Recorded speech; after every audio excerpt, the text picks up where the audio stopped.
എന്റെ ഭാനുവിനെ കാണണം. അവൾക്കൊന്നും സംഭവിക്കില്ല അമ്മ. എത്രയും വേഗം ജയേഷ് എവിടെ ഉണ്ടെന്ന് കണ്ടുപിടിക്കും. മോഹനൻ ഇത്രയ്ക്ക് ദുഷ്ടനായിരുന്നു ഞാൻ കരുതിയില്ല.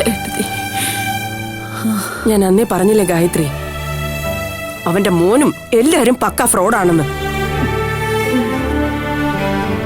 ഭരത്ത് വന്നെ തടഞ്ഞില്ലായിരുന്നല്ലോ. തന്തയും മോനെ ഞാൻ വീട്ടിലിട്ട് തന്നെ തീർത്താനെ. അയാൾ അമ്മയെ ഒരുപാട് ഉപദ്രവിച്ചോ?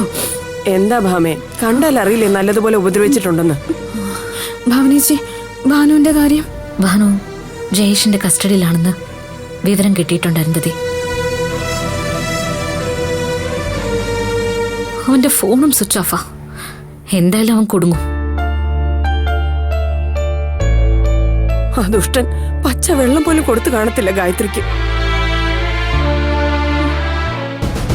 അവനൊന്നും മനുഷ്യഗണത്തിൽപ്പെട്ടവരല്ല ആന്റി.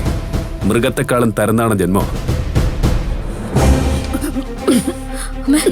അമ്മ എന്താ അമ്മ? അയ്യോ മോളെ, കുറച്ച് വെള്ളം എടുത്തോണ്ട് വാ. ഗായത്രി, ഒന്നുമില്ല. അവനെ ഒന്ന് വെറുതെ വിടരുത് സേതു. അവനെ കൊന്നിട്ട് ജയിലിൽ കിടന്ന അതിനും ഉണ്ട് അന്തസ്. ആ അനിരുദ്ധൻ എങ്ങനെയാ ഇവരോടൊപ്പം ചേർന്നെന്നാ മനസ്സിലാവാത്തത്?